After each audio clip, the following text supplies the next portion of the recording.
Abra su Biblia, por favor, en Apocalipsis capítulo 2, versículos 1 al 5, vamos a leer. Estamos continuando con nuestra serie, El propósito de la iglesia. Este es el tema número 10, que se titula La iglesia que dejó a Jesús. Esta es una historia triste que sucedió a una iglesia. Y es lo que vamos a leer, Apocalipsis 2, versículo 1. Escribe al ángel de la iglesia en Éfeso, el que tiene los 7 candeleros, las 7 estrellas en su diestra, el que anda en medio de los 7 candeleros de oro, dice esto: yo conozco tus obras y tu arduo trabajo y paciencia, y que no puedes soportar a los malos, y has probado a los que se dicen ser apóstoles y no lo son, y los has hallado mentirosos, y has sufrido, y has tenido paciencia, y has trabajado arduamente por amor de mi nombre, y no has desmayado. Pero tengo contra ti que has dejado tu primer amor. Recuerda, por tanto, de dónde has caído, y arrepiéntete, y haz las primeras obras, pues si no, vendré pronto a ti y quitaré tu candelero de su lugar si no te hubieres arrepentido. La ciudad de Éfeso, en su momento hubo una comunidad cristiana ahí, en esa ciudad. Y esa ciudad fue la más importante del Imperio Romano en Asia. Éfeso significa deseo ardiente.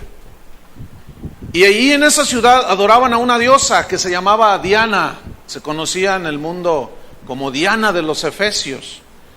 A esta diosa le construyeron un templo que es considerado uno de los 7, considerado una de las 7 maravillas del mundo antiguo por la majestuosidad de ese templo, la grandeza de ese templo. En cuanto a medidas, era 5 veces más grande que el Partenón en Atenas, en Grecia. Y en el capítulo 19 de Hechos, no lo busquen, allí la predicación de Pablo, cuando él llegó a Éfeso, hizo peligrar el negocio de la venta de templecillos de Diana, porque ellos hacían un negocio redondo,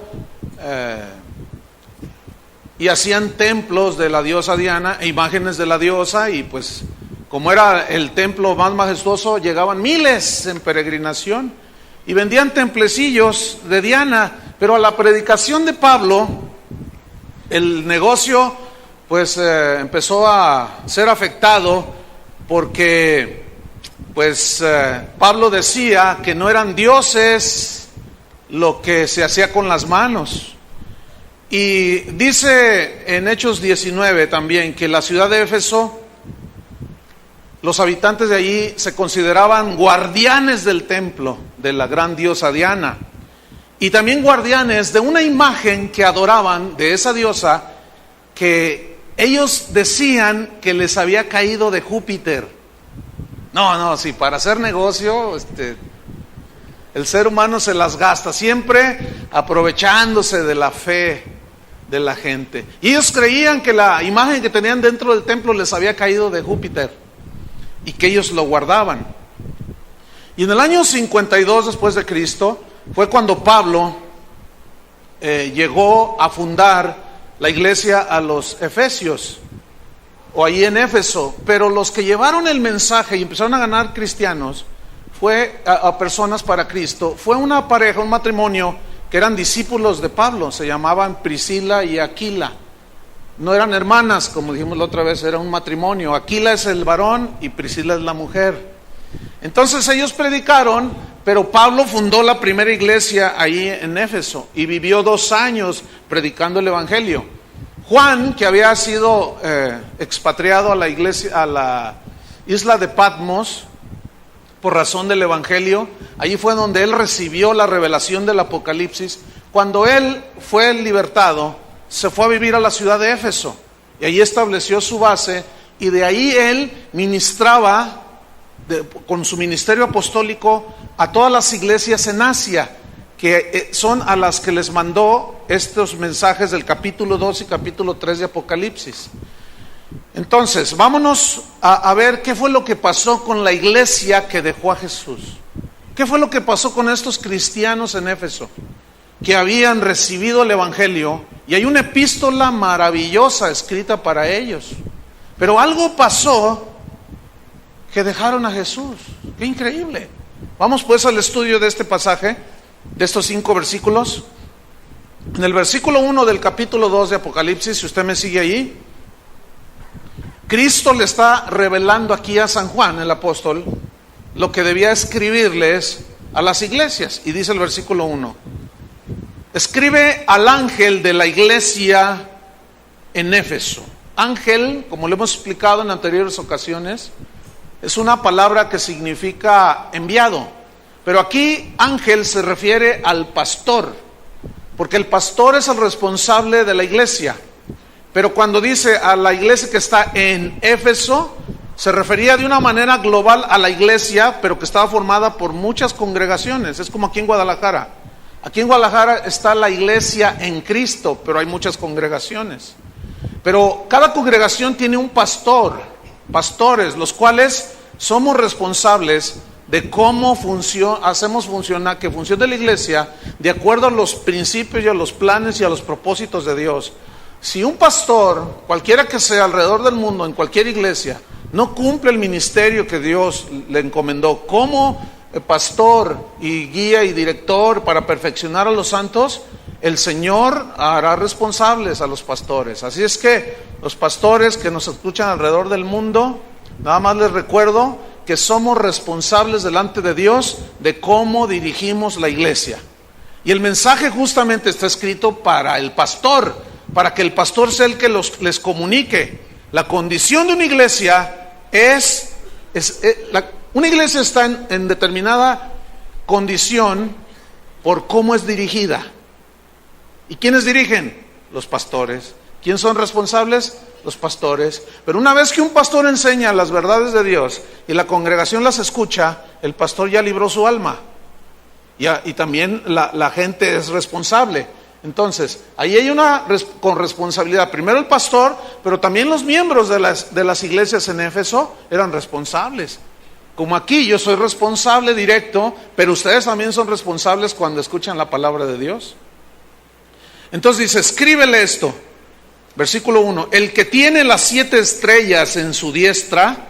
La frase el que tiene viene de una palabra griega, kratón, que significa el que sujeta firmemente, lo cual señala que el Señor tiene la sujeción completa de la iglesia, el control completo de la iglesia.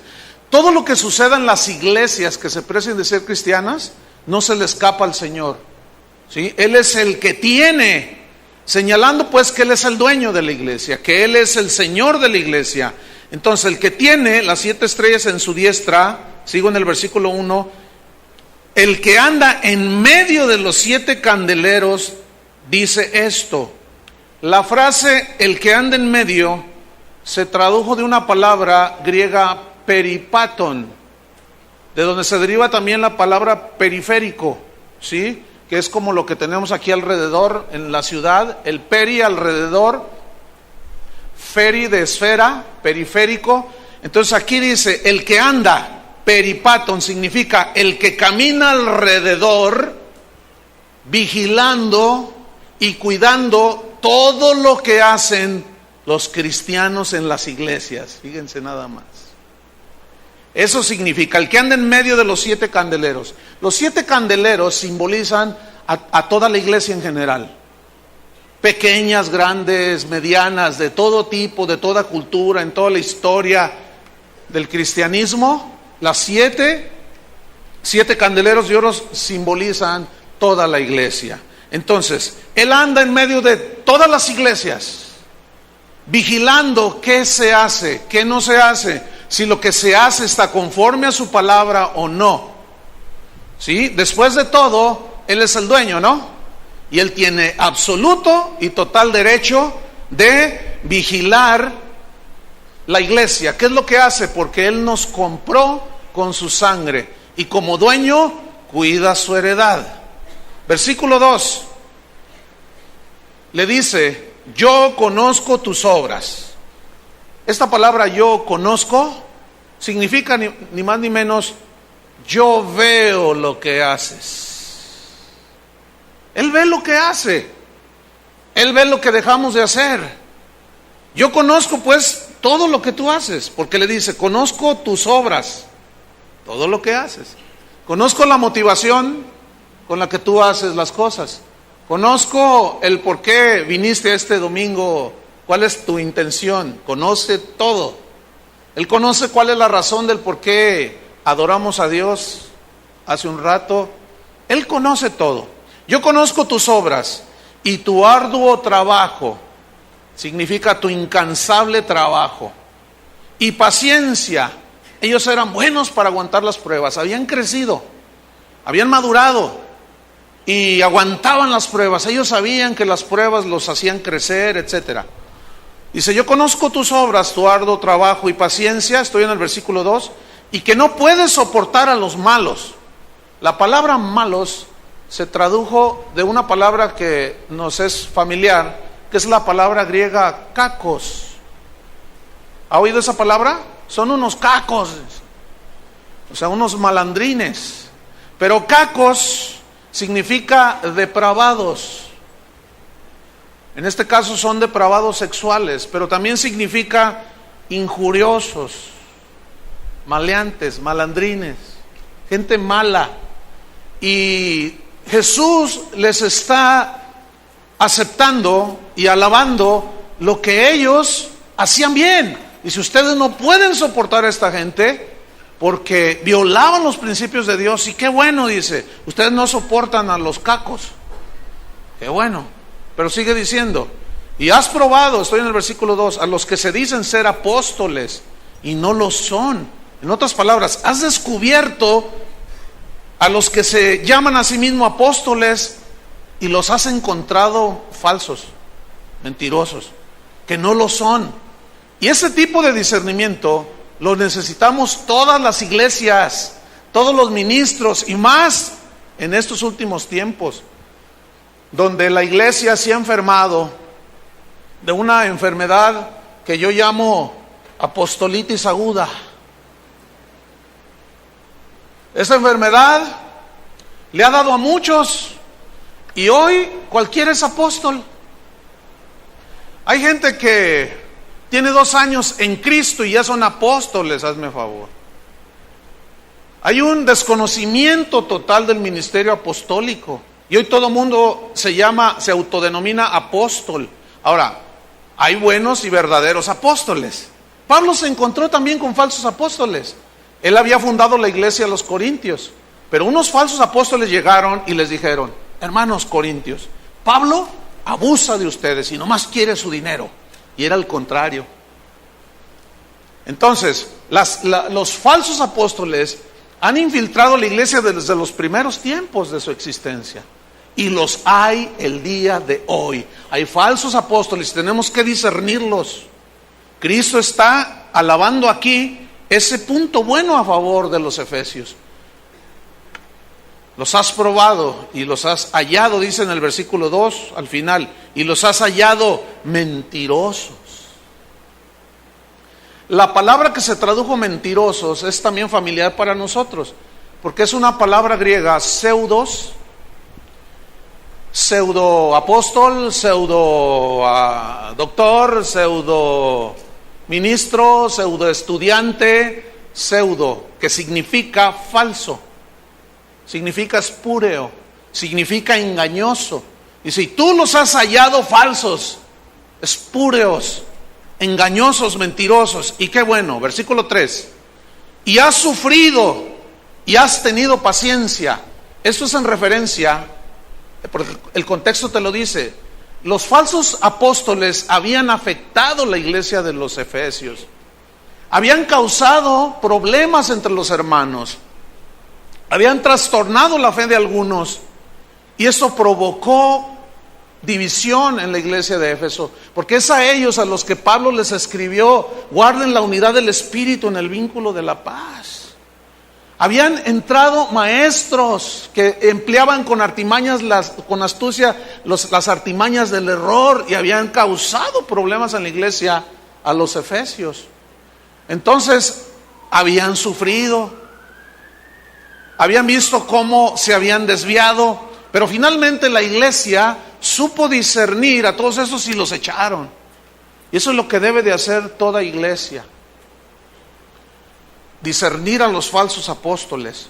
Ahora que fui a un evento a compartir, un amigo, un pastor me dio un disco, me dijo: toma, escucha esto.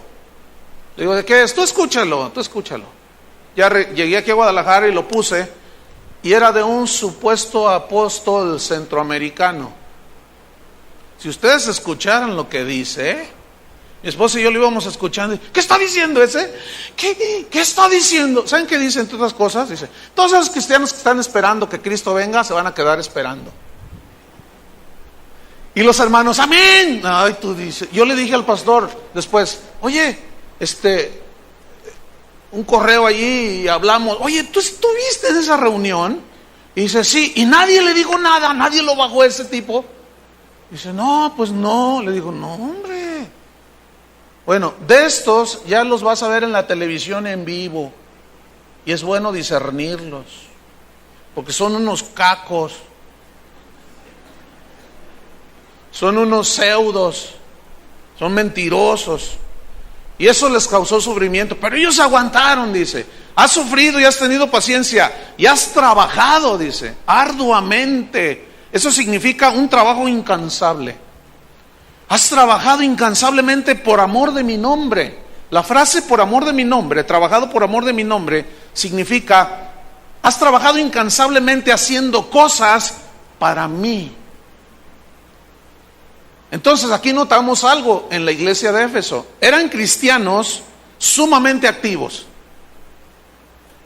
Hay dos extremos en el cristianismo en cuanto a las iglesias. Unas que son holgazanas, cristianos holgazanes, de esos cristianos que no hacen nada, que siempre están esperando que venga un enviado de Dios. Por eso les llegan tantos falsos apóstoles. Están esperando que un evangelista venga para evangelizar la ciudad y haga el trabajo que le corresponde hacer a esas congregaciones. Pero está el otro extremo, los activistas, los que siempre están haciendo cosas, eventos. Vamos a hacer esto, vamos a hacer lo otro, una campaña, vamos acá, vamos allá. Y andan, pero sí, dando arduamente, haciendo cosas para Cristo. Y son los dos extremos. ¿Sí? Entonces hay que tener un equilibrio. ¿Se acuerdan de la iglesia que sabe equilibrar? Hay que tener un equilibrio, y eso también lo vamos a estar aprendiendo, porque esta historia es triste, pero nos enseña mucho. Entonces ahí estaban, planeando actividades, activismo. Y las iglesias que tienen muchas actividades piensan que están en avivamiento, porque están en continuos eventos. Yo pregunto: ¿el activismo es avivamiento? Yo les aseguro que no. Y ahora lo vamos a ver, porque justamente eso era lo que tenían los efesios. Eran de esos eventeros, que evento tras evento tras evento. Mire, hay iglesias, hermano, que tienen un evento al mes. Evento tras evento tras evento tras evento. Es más, hay pastores que no son pastores, son coordinadores de eventos. Fíjese, usted puede concebir a un pastor que no predica él a su congregación, pero cada domingo tiene un predicador invitado. Eso es antibíblico totalmente. Esos son coordinadores de eventos, no son pastores. Pero el Señor está viendo y vigilando alrededor de las iglesias cómo hacemos las cosas. Y la iglesia de Éfeso no se escapó. Yo conozco tus obras, pero comienza exaltándole lo bueno, porque todas las iglesias tenemos cosas buenas, pero también cosas que no le agradan a Dios. ¿Cuántos dicen así es? Que las cuales hay que corregir. Y en el caso de esta iglesia, fíjate el versículo 4. Pero, pónganse a temblar. Ese pero sí vale, ¿eh? Viene el reproche de Cristo. Pero tengo contra ti tengo contra ti que has dejado tu primer amor. La frase has dejado significa dejaste atrás. Significa que corrieron más rápido que Dios, siguieron hacia adelante, me dejaron atrás. ¿Sabes? Nosotros tenemos que saber caminar a la par de Cristo, o no a la par, sino el pastor va delante de las ovejas, guiándolas, y uno sigue al pastor, que es Jesucristo. Él es el pastor, ¿sí o no? Bien, dice, él es el buen pastor. Entonces, dice, nosotros tenemos que ir al paso de Él. Si Él se detiene, nosotros tenemos que detenernos. El Salmo 23 lo ilustra perfectamente. El Señor es mi pastor, nada me faltará. En lugares de delicados pastos, ¿me hará qué? Ahora aquí me quedas descansadito. Pero que quiero ir. Tranquilo. ¿Se acuerdan que tiene su cayado, no? Su vara y su cayado. ¿La vara para qué creen que es? Ándele. ¿Sí? Entonces dice, en lugares de delicados pastos me hará descansar. Junto a aguas de reposo me pastoreará. Ay, qué bonito, ¿no? Y luego dice, y aunque ande en valle de sombra de muerte, no temeré mal alguno. ¿Qué significa esa frase? Porque cuando ellos bajaban en los valles, había depredadores de las ovejas, lobos, leones. Y ese es el valle de sombra de muerte. Pero el pastor iba caminando y las ovejas tenían que seguirlo. Y tenemos que ir nosotros siguiendo al pastor, siguiendo al Señor. Pero estos corrieron más rápido y se adelantaron y lo dejaron allá atrás. Me dejaste, dice. ¿Has dejado? ¿Qué dejaron? Dice, tu primer amor. ¿Cómo es eso? En otras palabras, tu activismo. No, tú no querías que yo te hiciera pastar en delicados pastos. Tú querías correr y andar detrás. Tu activismo ha enfriado tu amor por mí. Eso es lo que les está diciendo. Se te fue la ternura del noviazgo. Se te olvidó la dulzura de la luna de miel. Has dejado tu primer amor. Eso es lo que les está diciendo.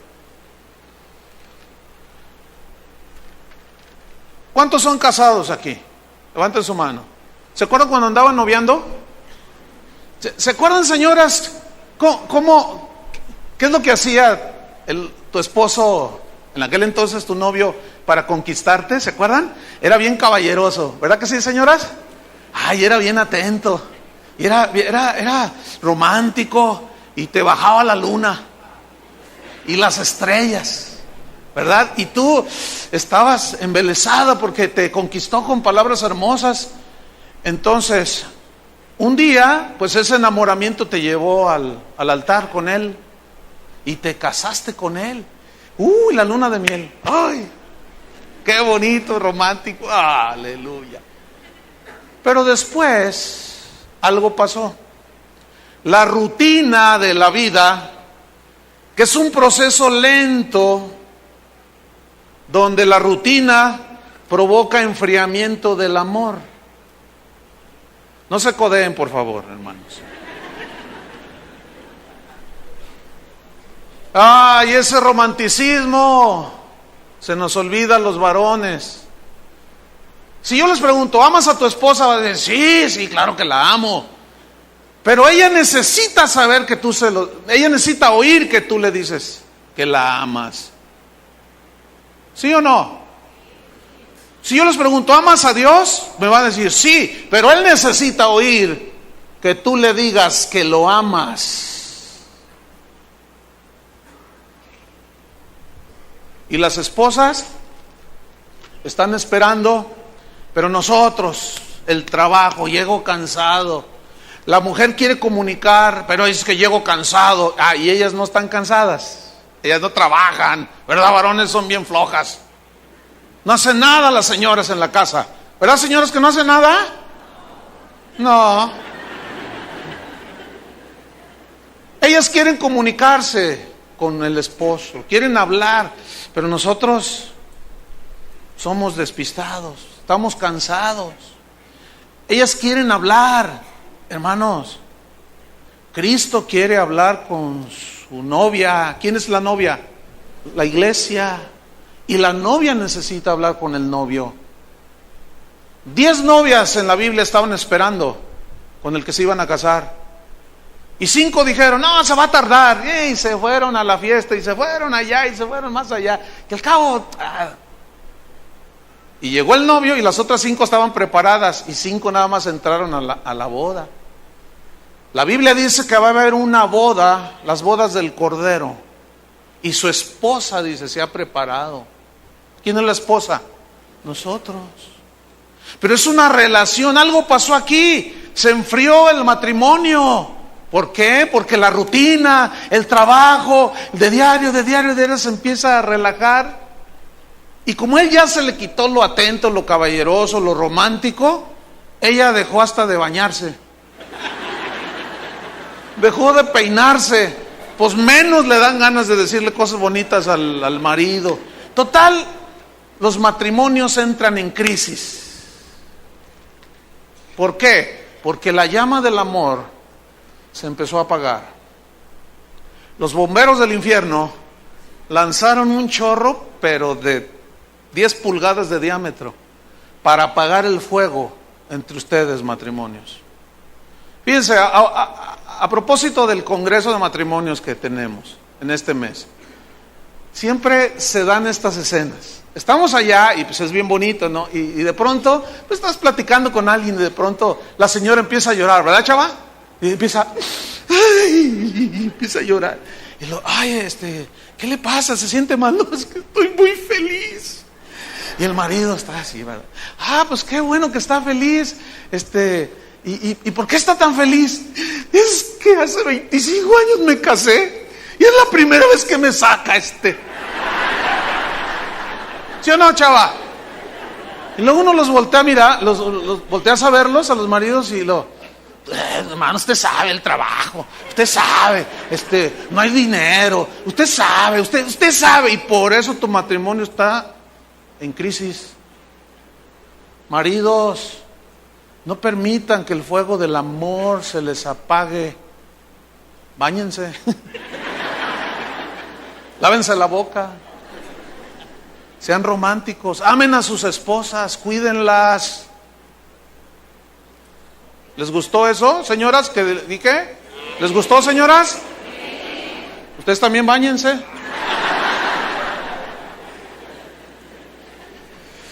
Ay, hermanos, descuidamos pues la relación entre pareja y hay unos que a los 2 años ya andan patinando. Ya están a punto hasta de separarse. Pues ¿qué les espera si llegan a los 5 años? Ayer estaba una parejita aquí y me tomé la libertad de decirle, esa pareja que está ahí, hace poco casé al último de sus hijos, que le quedaba soltero, a todos los he casado, tenía 4, y al último lo casé hace como 2 meses, 3 meses. Entonces, yo les pregunté a ellos, mi esposa recordará esto, le dije, ahora que ustedes ya casaron a sus 4 hijos, ¿están contentos de haberlos casado? Y bien, porque todos están bien, sirviendo al Señor, bien. Dice, estamos bien contentos, dice él. Pero ella dice, yo estoy súper contenta. Y le digo, sí, ¿por qué? Dice, es que voy a estar solita con mi marido. Y luego él la abraza y dice, sí. Yo dije, no, eso. Porque luego, fíjense, ¿han oído esto de hombres y aún de esposas, mujeres o hombres, indistintamente, que dicen, lo más importante? Yo acabo de ver una entrevista a un jugador de fútbol mexicano que juega en Europa y le preguntaron, ¿cuál es lo más importante en tu vida? Y dijo, mis hijos. Y estaba ahí la esposa. Cuando un esposo dice, lo más importante en mi vida son mis hijos, te voy a decir a ti, estás rotundamente equivocado. Estás mal, para que me entiendas. Pero también hay esposas que dicen, lo más importante para mí son mis hijos. Dice, señora, está usted rotundamente equivocada si sus hijos son lo más importante. Porque un día lo más importante para usted se va a ir. Se van a casar. Y de pronto vas a abrir los ojos y vas a ver a una señora allí. ¿Y usted quién es? ¿Cómo que quién? O sea, como se enfocó en lo más importante de sus hijos, descuidó la relación con aquella persona con la cual procreó esos niños, esos bebés, que hoy son ya grandes y ya se casaron. O al revés, la señora, ay, lo más importante son mis hijos. Como aquel, fíjense cómo se dan las cosas. Como aquel se le quitó todo lo romántico, todo el cuidado en la relación, se empezó a enfriar el amor. Entonces la mujer se centra en los hijos. Y ay, los más pues ya se siente como gallinita ahí. Pues un día los pollitos crecen, se hacen gallos y se casan con una gallina. Y un día amanece y dice, ay, este viejo feo, ¿quién es? El viejo feo está ahí. ¿Cómo que quién soy? Le dice. Porque no se conocen, fíjense qué triste. Escuchen bien, lo mismo sucede con los cristianos en su relación con Dios. Ay, eso no les gustó. Exactamente la rutina. Voy a la iglesia, ya sabes a qué hora se empieza, ya sabes la rutina, agarras tu Biblia, y más, imagínense, si hay unos cantos rutinarios, tenemos 50 años cantando los mismos cantos, hay poder, una rutina, ya saben todo lo que van a decir, pasa la hermana Petrita a dar testimonio, ya sabes lo que va a decir, una rutina, toda una rutina, y eso, empieza a suceder lo mismo que en el matrimonio, pero en relación con Dios. Se empieza a enfriar el amor, haciendo otras cosas y descuidando acá la relación. ¿Cómo sucede esto? Es la pregunta. ¿Por qué nos enfriamos en nuestra relación con Jesús? Dice la Biblia que Él es el esposo de la iglesia. Y hay una historia que quiero que leamos en Lucas 10, versículo 38. Y una de las cosas que precisamente hacen enfriar la relación con Cristo es el activismo. Es el hacer muchas cosas para Dios y olvidarnos de Dios. Eso es muy peligroso y tenemos que aprender de esta historia. Lucas 10, 38. Vamos a ver qué sucedió aquí. Aconteció que yendo Jesús, está hablando de Jesús, de camino, entró en una aldea. Y una mujer llamada Marta le recibió en casa. Qué bonito, ¿no? Lo recibió en su casa. Si Cristo fuera en persona y tocara a tu casa y te dijera, ¿me permites entrar? ¿Qué harías? Lo recibirías, ¿no es cierto? ¿Cuántos recibieron ya a Cristo en la casa de su corazón? Fíjate qué bonito, le recibió. Y Marta recibió a Cristo en su casa. ¿Qué sigue? Esta Marta tenía una hermana que se llamaba María, la cual, sentándose a los pies de Jesús, oía su palabra. Ahora, yo quiero que ustedes hagan de cuenta que acá en la pantalla atrás están viendo una película de esta escena. Llega Jesús, como que están viendo la pantalla, ¿no? Pues imagínense. Llega Jesús, entra, Marta lo recibe, Señor, pásale, y lo sienta. Y se sienta Jesús. Empieza a tomar un vaso de agua y en eso llega María. ¿Están imaginando? Y se postra a sus pies. Se sienta ahí. Quiero, ¿cómo va esa canción? Abrazarme a tus pies. Ayúdenme.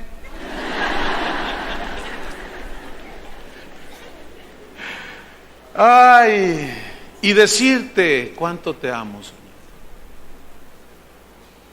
Ay, qué bonito es oír tu palabra. Entonces ella se sentó a los pies de Cristo a oír su palabra, porque ella era de las que decían, sumamente pura es tu palabra.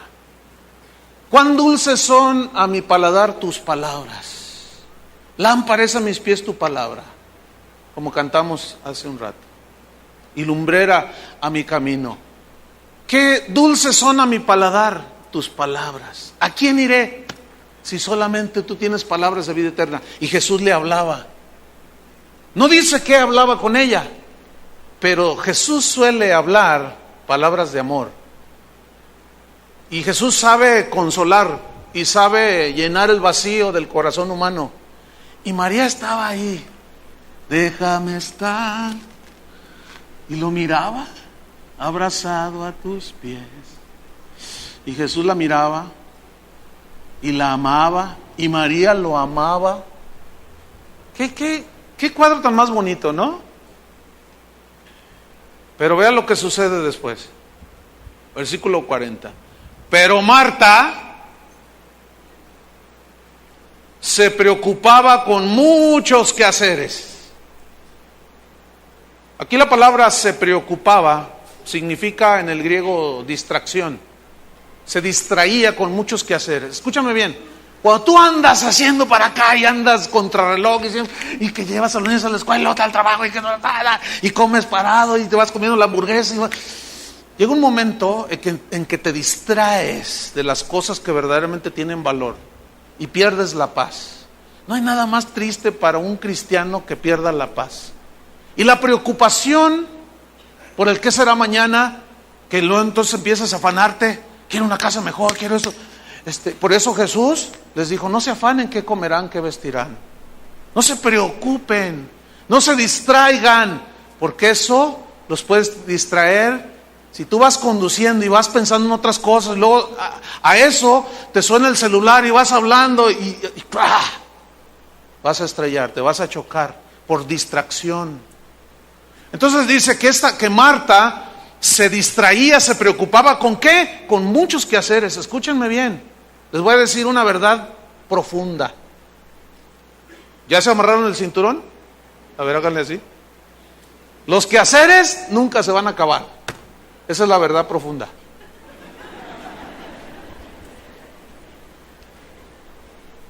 A veces yo le digo a mi esposa, ven, siéntate aquí. Espérame, es que siempre hay que hacer. Déjalo, mañana será otro día. Ven, siéntate, ándale. Ahorita vengo. Ya. Que hacer siempre va a haber, cosas que hacer siempre va a haber. Trabajo, mañana vas a ir a trabajar. Pero hay algunos que ya están pensando desde hoy en la mañana que se levantaron, mañana voy a hacer de negocio, mañana, ay Señor, bendice mi negocio mañana porque mañana voy, y fíjate que mañana. Y llegan aquí todos amañanados, que todos distraídos, están en la alabanza y están. Pero están las Marías. ¿Cuántas Marías hay aquí? Déjame estar. Y están abrazados a sus pies. Y las Martas están. Ay, ¿a qué hora se acaba? ¿A qué hora se acaba porque tengo que ir a hacer esto? ¿A qué hora se acaba porque...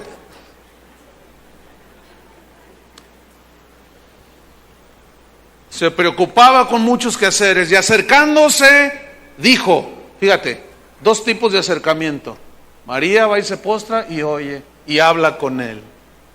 Pero esta se acercó y le dijo, Señor, ¿no te da cuidado que mi hermana me deje servir sola? ¿Sabes qué le estaba diciendo? Señor, eres un descuidado. Fíjate, lo está regañando. A veces en nuestras oraciones que son muy mal hechas, decimos, ¿ya viste, Señor, lo que me hicieron? No vio, fíjate. Se le escapó, no vio. Y el Señor, ay, perdón, no vi. Ay, no vi, discúlpame.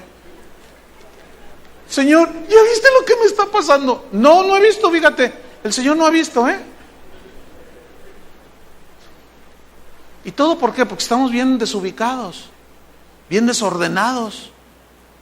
Cuando Dios hizo la creación maravillosa que hoy vemos, dice el Génesis, que la tierra estaba desordenada y vacía. Así estaba, ¿no? Y el Espíritu de Dios dice que se paseaba sobre la faz de la tierra. Y de pronto dijo Dios, sea la luz, y fue la luz, y separó Dios la luz de las tinieblas, y fue el día, la noche, y comenzó a ordenar todo lo desordenado que estaba la tierra. Comenzó a ordenarlo, de tal manera que lo que hoy vemos en la creación es el orden maravilloso de Dios. El pecado nos desordenó y nos dejó vacíos. Pero un día recibimos la luz del Evangelio, brilló en nuestro corazón, nos arrepentimos, lavamos nuestros pecados en la sangre de Cristo y empezó una obra, Dios, de ordenación de nuestras vidas. Somos unos desordenados, eso es lo que somos, y vacíos.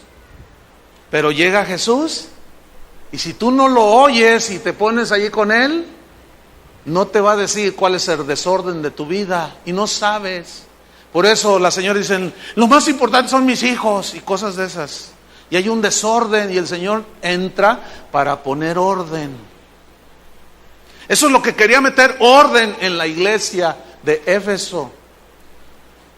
La semana pasada recibí un correo muy, decía, hermano, dice, me gustan sus predicaciones, dice, pero cada que lo escucha usted, me doy cuenta que usted es un pastor frustrado. No se me dio el hermano que me escribió. Dice, porque usted siempre está hablando de cosas, errores que cometemos los cristianos y las iglesias. Yo dije, pues ¿qué Biblia leerá este hermano? Jesús siempre estuvo corrigiendo todo, ¿sí o no? Los apóstoles, todas las epístolas son de corrección, ¿sí o no? Entonces dice, y se me hace que usted es un frustrado. Porque es más, yo vi un video, dice, a lo mejor está oyendo el que escribió esto, no sé. No, pues ahora te lo digo en vivo. No estoy frustrado. Es una persona contenta con Dios, viendo lo que Dios ha obrado. Dice, es que se le ve la preocupación en su rostro, porque vio un video. Lo que no entiende el amigo, el compa, el Martito,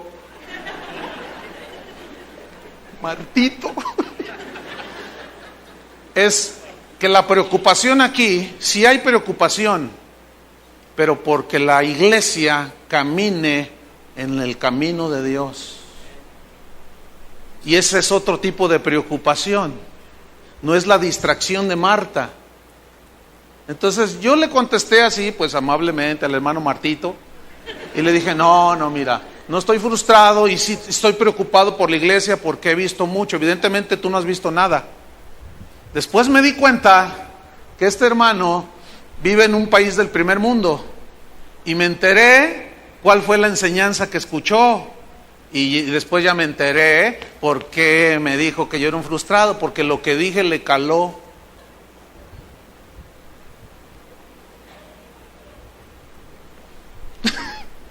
Pero no, es que Dios quiere ordenarnos, hermanos. Dios quiere ordenarnos. Esto es lo que quería hacer con la iglesia de Éfeso. Mira, has hecho muchas cosas bien, pero tengo contra ti algo, has dejado tu primer amor. Vámonos a la historia. Marta dice, Señor, ¿no te da cuidado que mi hermana me deje servir sola? Dile pues que me ayude. Uy, fíjate nada más. ¿Sabe que a nosotros nos han criticado, pero mire, a mí las críticas, viera cuánto me afectan? Nos dicen que nosotros nos pasamos horas allí cantando. Ay, ¿para qué tanto canto allí? Ay, sí, quiero abrazarme a tus pies.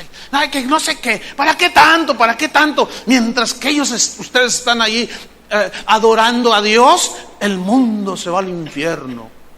El mundo cayéndose y ustedes allí a los pies de Jesús. Salgan a predicar, dicen. Marta. Hay prioridades. ¿Se acuerdan cuál es el primer ministerio de la iglesia? La primera prioridad de la iglesia, adorar. La iglesia que sabe adorar. La que sabe postrarse a los pies de Jesús. Respondiendo, versículo 41, respondiendo Jesús le dijo 2 veces, y el tono es Marta, Marta. Marta. Si fuera el presidente de la República a tu casa, ¿lo dejarías ahí solo? ¿Y tú allá te pones a limpiar el baño? ¿Hacer tu quehacer allá? Sería una desatención total, ¿no es cierto? Eso fue lo que hizo Marta. Y luego todavía lo llega y lo regaña, y aquella embelesada ahí, a lo mejor hasta llorando. de escuchar las palabras de Jesús? ¿Qué no te da cuidado, Señor? Marta, Marta, le dice, fíjate lo que le dice, afanada y turbada. Eso está duro, ¿eh? ¿Saben qué quiere decir turbación aquí, turbada? Que su mente está totalmente desubicada. En otras palabras, Marta, Marta, la desubicada. Cuando tú te afanas y violentas las prioridades de Dios, te desubicas. Por eso hay muchos cristianos desubicados que no saben ni qué. Fíjate lo que le dice, Marta, Marta, afanada y desubicada estás con muchas cosas. 42. Pero solo una cosa es necesaria, y María ha escogido la buena parte, la cual no le será quitada. Aquí, fíjate la frase, pero una sola cosa es necesaria, no significa que nada más estamos a los pies de Jesús abrazados. No, significa un orden de prioridades. ¿Qué es lo principal? Estar con Él. Él es el principal. Tú estás con tantas actividades que ni caso me has hecho. Estás afanada ya, el creador del universo sentado en su sala y ni atención le dio. Eso se llama estar totalmente desubicado. ¿Por qué? Producto de su activismo. Una vez me sucedió algo que yo les he contado y está viniendo a mi memoria. Sucedió en un país ahí centroamericano. Fui invitado a un evento. A mí se me encomendó la predicación de la inauguración del evento. Yo tomé el avión, iba con buen tiempo, pero se atrasó. Salió retrasado el vuelo. Y cuando yo aterrizo en ese aeropuerto, ya me estaban esperando ahí el organizador de este evento. Y en cuanto me vio, córrele, Chuy, dice, porque tienes que llegar corriendo y te subes al púlpito, me dice. Y agarra el radio, ya lo tengo aquí está conmigo, ya vámonos, córrele, Chuy, rápido, canten otras dos. Y al rato, no, canten otras, de veras. En lo que llega el predicador, así hay muchos lugares donde dice, cántense otra mientras llega el predicador, cántense otra, no han llegado los hermanos. Y tienen la alabanza para esperar a los impuntuales, fíjate nomás. Y ahí va el impuntual del pastor, aquí fue de causa mayor. Y me dice, mira, te voy a dejar enfrente del auditorio y corres, te metes y ya predicas. Entonces yo me bajo y había como 2,000 personas afuera que no habían podido entrar al evento. Estaba lleno. Es como si aquí quisieran entrar otras 1,000, ¿dónde se sientan? Mira cómo está el auditorio. Pues están allá afuera. Entonces yo llego y le digo, ¿me permite pasar? ¿A dónde va? Me dice, nadie pasa aquí. Dice el ujier, y yo le digo, es que yo soy ¿tú eres qué? No, aquí nadie pasa. Yo le digo, hermano, es que mira, es que yo soy el... Y la gente decía, déjalo pasar, él es el pastor, es el predicador. No, aquí nadie entra, dice. Y yo me quedé allí. Dije, bueno, pues ¿qué hago? Ni modo que, órale, y me meto. Pues, ¿cómo, verdad? Uy, ya me meto, pues ¿cómo? Y me quedé allí junto a la puerta. Y ya llega el hermano que me trajo, que él era el organizador, y me ve en la puerta. ¿Qué estás haciendo aquí, Chuy? Le digo, no, pues es que el ujier no me deja. Dice, es el pastor, es el predicador. Ay, perdóname, pastor. Total, nos metimos. Y cuando vamos en el pasillo, me dice, oye, ¿no viste algún pastor allí que deba de entrar? Le dije, no. No hay nadie allí que deba entrar allá afuera, alguien importante. Le digo, no. Entonces, de broma, porque fue una broma, yo le dije, no, sí, espérame. Y vamos caminando. Sí, espérame, vi a alguien muy importante allá afuera. ¿A quién? Me dice. Vi a Jesús allá afuera. ¿A Jesús? Le digo, sí, allá está afuera, no lo dejaste entrar. Mira, nomás todo lleno acá y Jesús está allá afuera. Y ya subimos, y entramos, yo me siento allí, ya estaban parados esperando, y él sube. Y dice, hermanos, y empieza a llorar. Yo dije, ay, ¿está llorando? ¿Por qué está llorando? Y dice, hermanos, espérense un momento. Dice, Dios me habló. Hemos hecho todo este evento. Nos hemos esforzado. Las coreografías, las banderas, todo, dice. Y en realidad no hemos invitado a aquel por lo cual hicimos esto. Y que empieza a orar pidiendo perdón. Y yo estaba ahí parado y dije, era una broma. El asunto es que Dios usó esa broma, fíjense, para hablarle a este hermano. Después, cuando ya terminó, me dijo, ay, hermano, dice, fíjate qué fácil es empezar a hacer muchas cosas para Él y olvidarnos de Él. Qué tremendo es eso. Y eso fue exactamente lo que le sucedió a los cristianos de Éfeso. Pero eso también pasa en muchos cristianos del siglo XXI. El activismo. Hay iglesias, hermanos, que hacen evento tras evento tras evento, y el que tiene discernimiento, que va a uno de esos eventos, dice, aquí no está Jesús. Porque es un derroche de todo, de talento, de tecnología, olvídate, pero es como para ganarse y amar la gloria de los hombres y para dar a conocer el último CD, el último libro y una de cosas, y el Señor se queda allá afuera, no está allí. Cualquiera que sepa estar abrazado a los pies de Jesús, con Jesús, y va a un evento donde no está Jesús, se dará cuenta. Se va a dar cuenta. Marta, Marta. Entonces surgen unas preguntas aquí. ¿Qué es más importante? ¿La obra del Señor o el Señor de la obra? El Señor de la obra. ¿Qué es más importante? ¿La iglesia de Cristo o el Cristo de la iglesia? En el templo tenían una mesa donde ponían panes. Les llamaban los panes de la proposición. Y esos panes el sacerdote los cambiaba todos los días, porque tenía que ser pan del día, pan fresco. Cuando Jesús enseñó a sus discípulos a orar, que le dijeron, Señor, enséñanos a orar, digan así: Padre nuestro que estás en los cielos, santificado sea tu nombre. Y hay una parte donde dice, oren así: danos hoy nuestro pan de hace 30 días. ¿Quién quiere un pan de hace 30 días? A ver, ¿cómo es un pan de hace 30 días? Usted vende empanadas, hermano. ¿Las vende del día, sí o no? Del día, son las más buenas.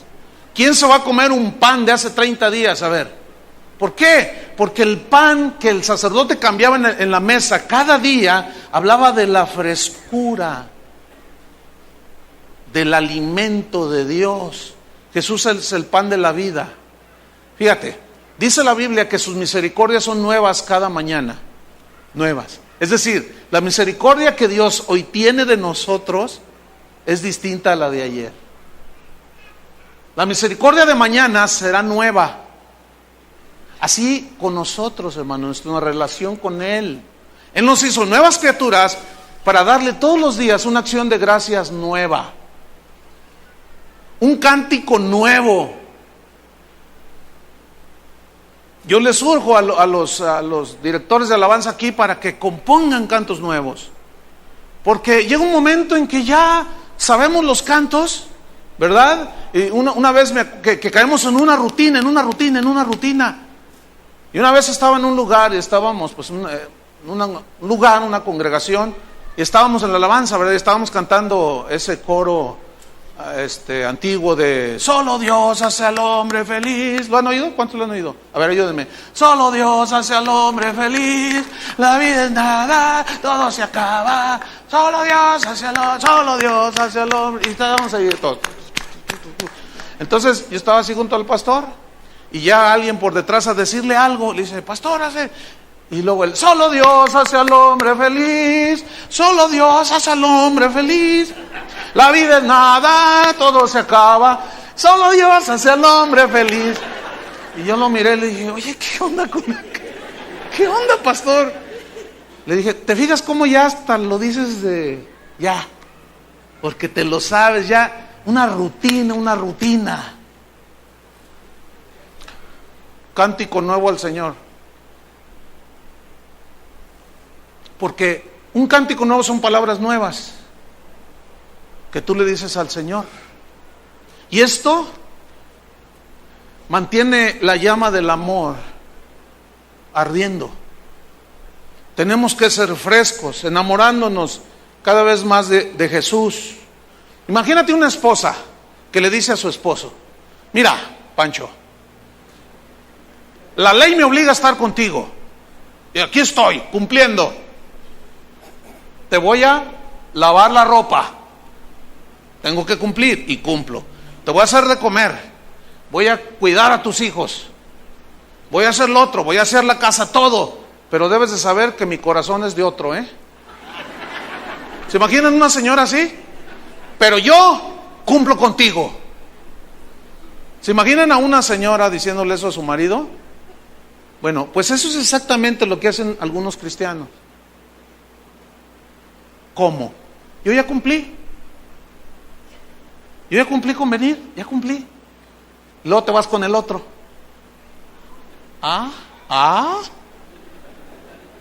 Algunos le hicieron.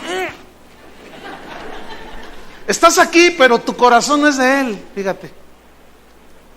Y Jesús recriminó esto a su pueblo y le dijo: este pueblo de labios me honra, pero su corazón está lejos de mí.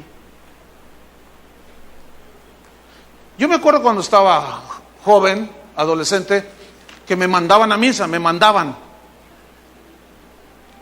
Entonces, siempre llegaba 5 minutos antes de que se terminara. Así como ustedes, no se hagan. Entonces yo llegaba, y llegaba la bendición, ¿no? El sacerdote daba la bendición. Entonces yo decía: ya cumplí. Fíjate, la reunión de las misas dura media hora. Luego a eso añádele que las bocinas nunca se entendían nada. Nunca se entendía. Yo hasta la fecha nunca entendí nada, no me acuerdo de nada.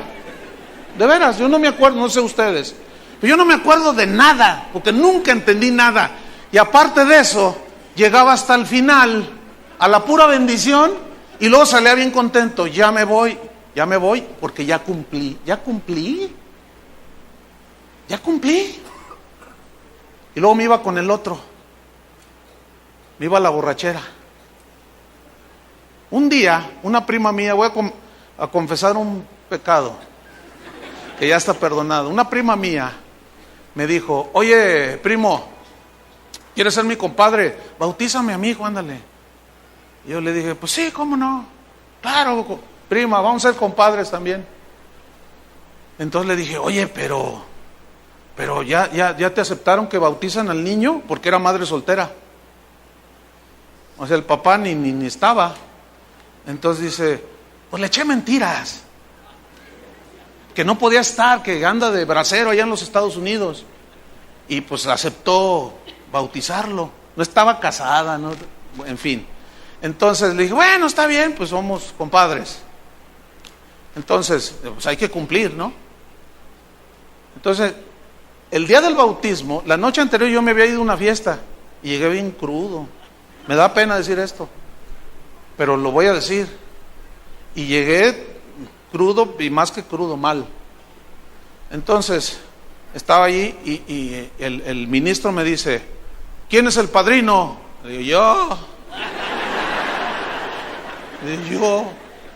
Y me dice: ¿tú? Ve nomás cómo vienes. Y que me regañó.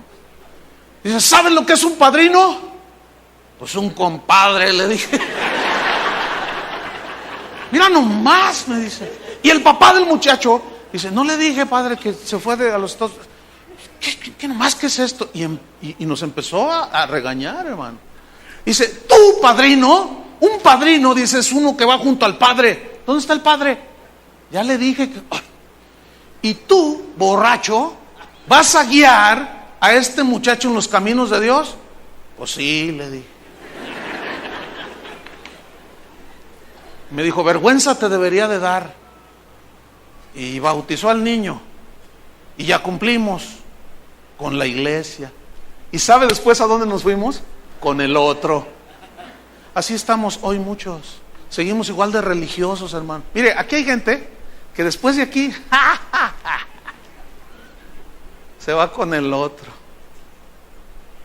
Se va con el otro.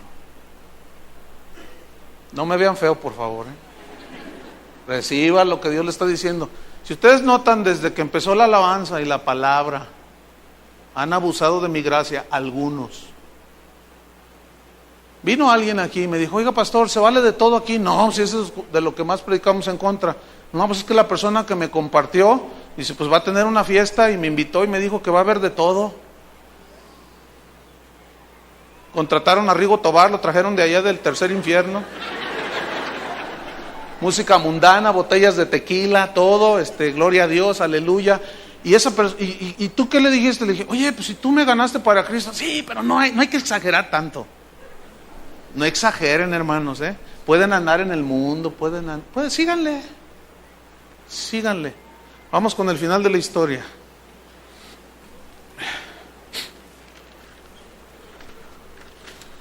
Versículo 5. Vamos de Apocalipsis 2:5. Pero tengo contra ti que has dejado tu primer amor. Recuerda, dice, por tanto, de dónde has caído. Esta palabra recuerda viene de una palabra griega de la que también se deriva la palabra memoria, algo acá de la mente. Mnemoneuo, está un poco difícil, pero ahí se deriva memoria. Y la frase, la palabra recuerda de dónde has caído, habla de volver en sí. Volver en sí. Como el hijo pródigo, ¿se acuerdan? Que estaba en la casa de su padre, pero un día dijo, ya me aburrí de esto. Quiero nuevas aventuras. Dame la herencia que me corresponde. Y se la entregó el papá. Y se fue lejos de allí. Y comenzó a vivir perdidamente, gastando todo su dinero con mujeres, en vicios. Pero un día se le acabó. Y sus amigos se le fueron. Y se puso a cuidar cerdos para ganar un poco de dinero para comer. Y no podía ni siquiera comer de lo que comían los cerdos. Y una vez estando allí cuidando estos animales, dice la Biblia, y volviendo en sí, dijo, en la casa de mi papá, allá con mi padre todo tenía. Qué tonto he sido, pero ¿de dónde se me metió esto? ¿Dónde fue que me desquicié? ¿Dónde fue que me desubiqué? Allá no me faltaba nada, pero ya sé, me levantaré e iré a la casa de mi padre y le diré, Padre, he pecado contra el cielo y contra ti. Recíbeme como a uno de tus jornaleros. Y se levantó, dice, y puso manos a la obra y llegó. Y cuando el papá lo miró de lejos, dice que le dijo a sus siervos, rápido, traigan un vestido nuevo, sandalias nuevas, pongan una bañera, le vamos a bañar. ¿Qué va a haber? Y maten un becerro gordo, va a haber una reunión de alabanza, una fiesta va a haber. ¿Por qué? Miren quién viene allá. Y venía su hijo todo maloliente, desarrapado, había perdido peso, todo mal. Y cuando lo miró y se acercó, le dijo, Padre, he pecado contra el cielo y contra ti. Volvió en sí. Y el padre lo abrazó, lo bañaron, le puso un vestido nuevo, zapatos nuevos, un anillo de oro. Y le dice, pero no es necesario, papá. Dice, no, dice, porque mi hijo andaba desquiciado, andaba desubicado, se fue y vivió perdidamente y andaba mal, y mi amor por ti, hijo, nunca se ha acabado. Tú estabas mal, pero mira, has regresado. Y le hizo una fiesta. Yo le pregunto a ustedes y a los que escuchan por internet, ¿qué mal nos hizo Jesús para cambiarlo? Si solo vino a hacernos bien. ¿Por qué lo dejamos así? Nada más porque sí, con un activismo. Recuerda por tanto de dónde has caído y arrepiéntete. Da la vuelta, eso significa arrepentimiento, dar la vuelta y regresar. De la dirección donde ibas, das la vuelta y te regresas. Significa cambiar la forma de pensar en cuanto a Dios, tu esposa, tus hijos, tu trabajo, el dinero, que te ubiques de nuevo, ordena tus pensamientos y aléjate de aquello que enfrió tu amor por mí. Déjalo a un lado, o es más valioso. Miren, cada vez que yo voy a esos países del primer mundo, los pastores me preguntan, oye, ¿cómo son los hermanos allí en Guadalajara? ¿Cómo que cómo son? Sí, ¿cómo son? Les digo, no, pues son Chivas. Todos le van a las Chivas allá. No, Chuy, no, bromeando, ¿no? No, es que, ¿cómo son allá? Mira, es que acá, en Estados Unidos, los hermanos son fríos en su relación con Dios, se paran cada mes Mira, allá hay hermanos que tienen hasta 3 trabajos, están tan afanados, quieren carros nuevos, quieren casas nuevas, y todavía, dice, a eso le atizan los predicadores de la prosperidad. Estamos en una condición deplorable, y los pastores. El otro día Memo Gómez, el misionero que está de parte de Casa de Oración en California, dijo, fíjate, había un hermano que llegaba a la congregación y ellos tienen en el estacionamiento una parte donde son piedritas, ¿no? Y otra parte pavimentado. Y si su auto no le estacionaba donde estaba pavimentado, se iba. No, yo no dejo mi auto allí. ¿Esos son cristianos? Uf. ¿Cómo son allá? Dice, porque acá agarran trabajos, se afanan, el overtime. O sea, los extras. Están ahí en su trabajo y como ganan por horas, oye, te puedes quedar otras 2 horas, o puedes venir mañana domingo, si trabajas 5 horas te voy a dar $200. Sí vengo, gracias Señor, dicen. Por tristes $200 cambian a Dios, de estar postrados a sus pies. Qué condición tan más triste y lamentable y miserable, por $200, hermano. Que sean 500, que sean 1000. En los Estados Unidos, que es uno de los países del primer mundo, se está dando cada vez más que las reuniones de los cristianos, antes se la pasaban a los pies de Cristo, y ahora reuniones difícilmente llegan a 1 hora de duración. Ya, no quieren estar, ya. Una vez un pastor me dice, hermano, mira, tienes para predicar tanto, dice, si tú no terminas a la hora, la gente se va a empezar a ir, porque aquí la gente es muy exigente, dice. Dije, bueno, está bien, yo les predico 15 minutos. Fíjense cómo somos, ¿eh?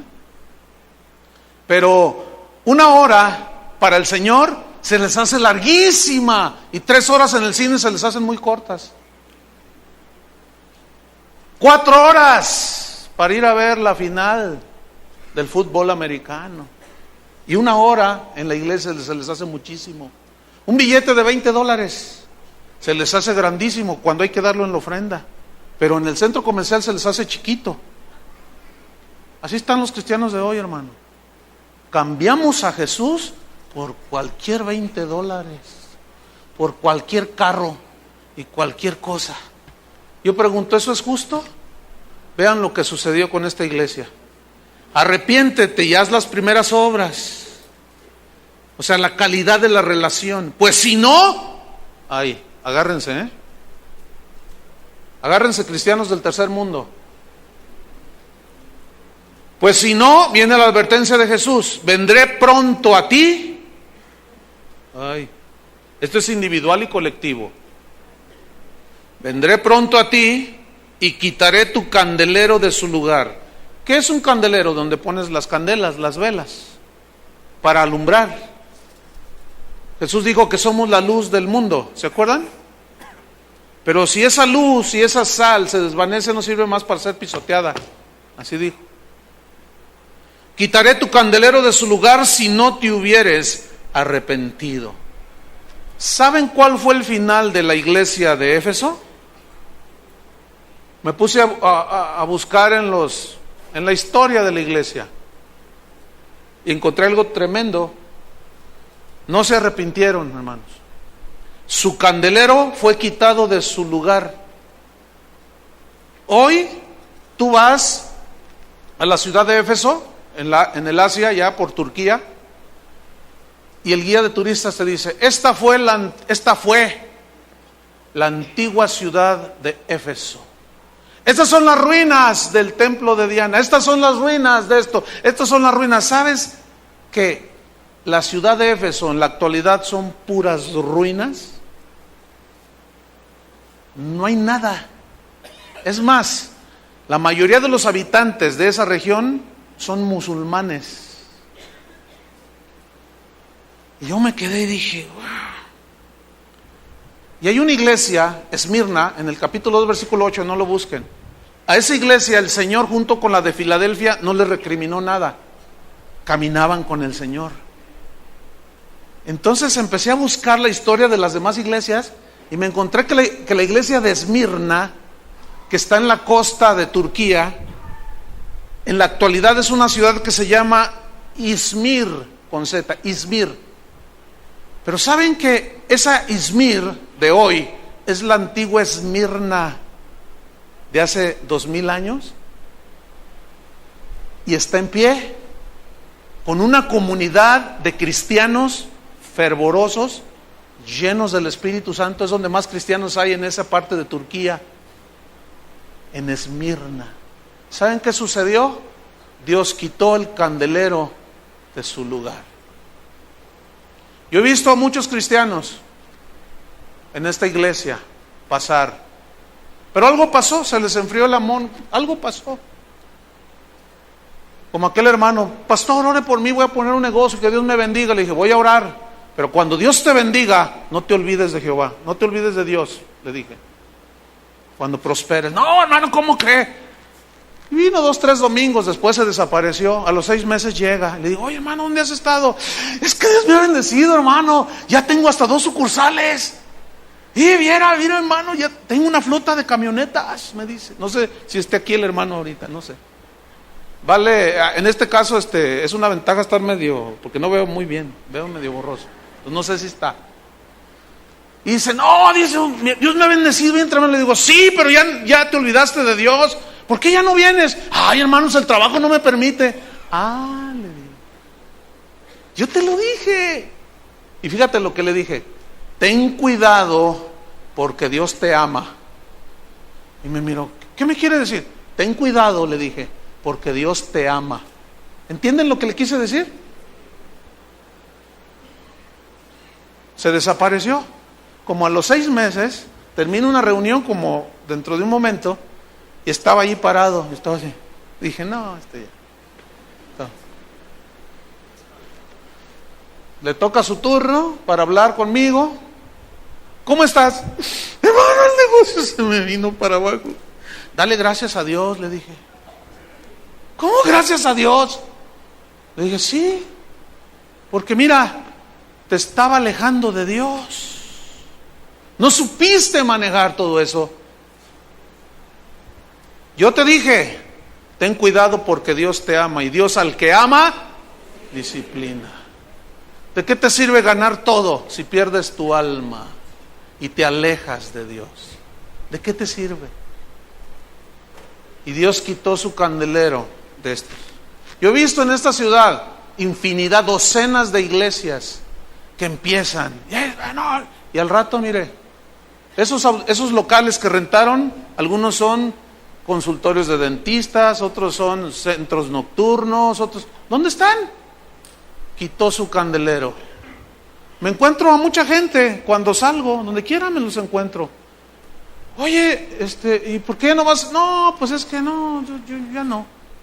Pues es que el trabajo no me permite, hermano, no me permite. Ah, no te permite. Bueno, está bien.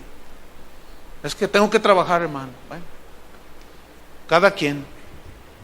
¿Qué vamos a hacer nosotros, hermanos? Yo sé lo que tengo que hacer. Yo como pastor, en este lugar, no somos flojos. No esperamos que alguien venga a decirnos que creemos que estamos haciendo lo que debemos hacer. Antes aquí, al contrario, yo los tengo que andar frenando. No, y espérense, no, y esto no, y no, ahora vamos a suspender esto, y no vamos a hacer esto, y vamos a hacerlo así, y no, pero ¿qué otra vez? No, tranquilos, porque luego perdemos la visión, hermanos, y lo más importante para nosotros en esta iglesia es Jesús. ¿De qué sirve que vengamos aquí si Jesús no está aquí?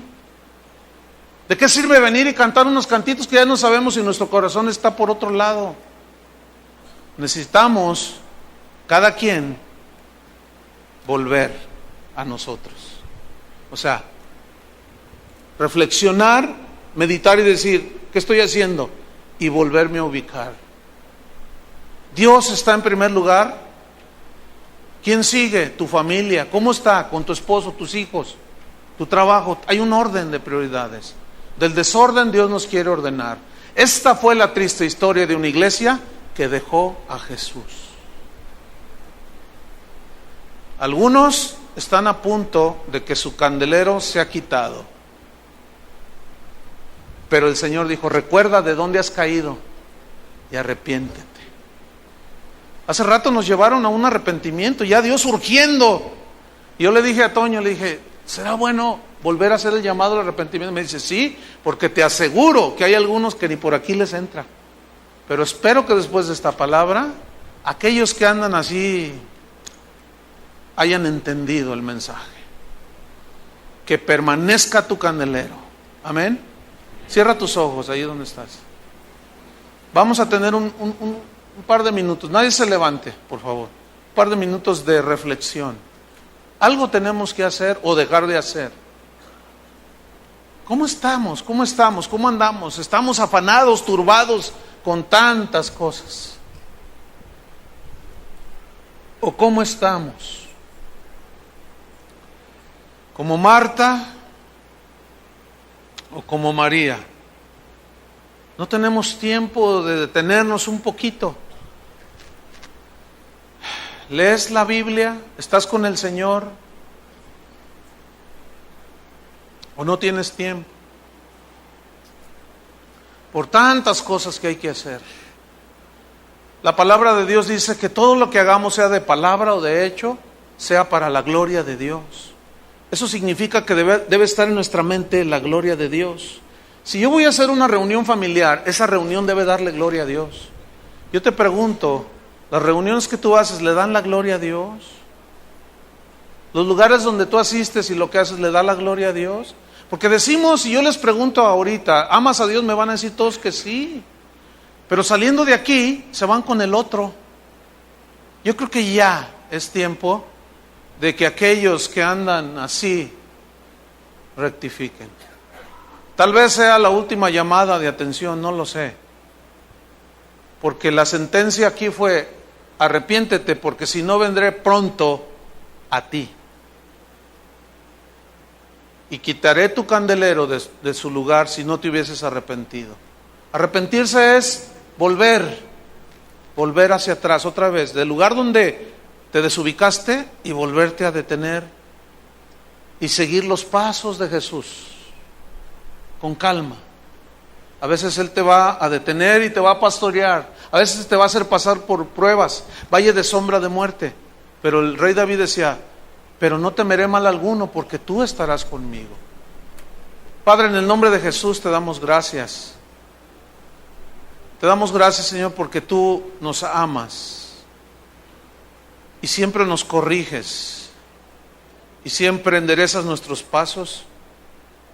Y esta historia es una historia triste de una iglesia que floreció, pero que el activismo la llevó a que el amor por ti se apagara. Y corrieron más rápido que tú, Señor, y te dejaron fuente de agua vivas.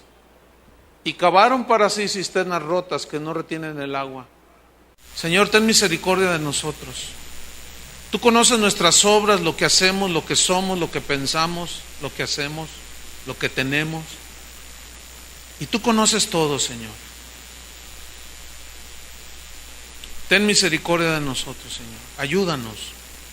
Queremos volver al primer amor. Queremos volver a la pasión de cuando te conocimos, Señor.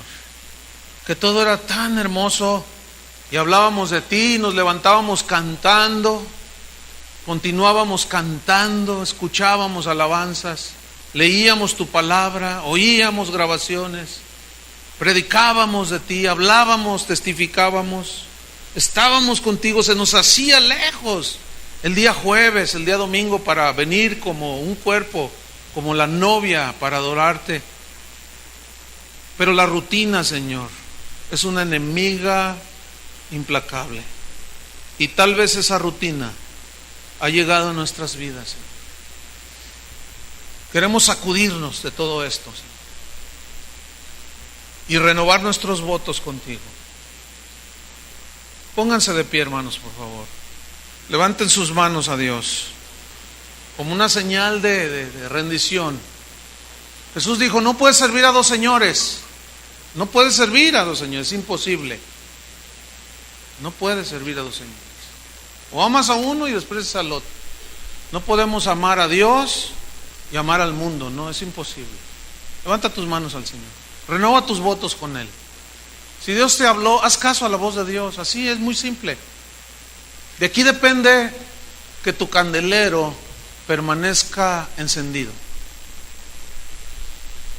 De ti depende solamente, no de mí. Yo debo cuidar mi candelero, que es mi vida, mi relación con Cristo. Si alguno comete pecado, dice, tenemos un abogado para con el Padre, Jesucristo. Si confesamos nuestros pecados, Él es fiel y justo. Señor, confesamos que tal vez hemos estado afanados, turbados, con muchos quehaceres, y eventualmente nada más nos aparecemos aquí, allá cada mes, y buscamos otras cosas. Y después entramos en ese desquiciamiento mental y corremos hacia ti. Pero es mejor estar caminando día con día. El pan era cambiado todos los días para que estuviera fresco. Una fresca gratitud, una fresca acción de gracias, una fresca alabanza cada día. Y tú vas a ver cómo el amor hacia Dios crece y crece y crece. Necesitamos enamorarnos más de Jesús. Los tiempos cada vez son peores, hermanos. Y Cristo dijo que por haberse multiplicado la maldad, el amor de muchos se enfriará. Cuida tu casa, cuida, cuando digo tu casa me estoy refiriendo a tu corazón. Cuida tu vida, cuida a tu esposa, a tus hijos. Ama a tu esposa. Pero sobre todo, ama al Señor Jesús con todo tu corazón. Amén. Que Dios los bendiga.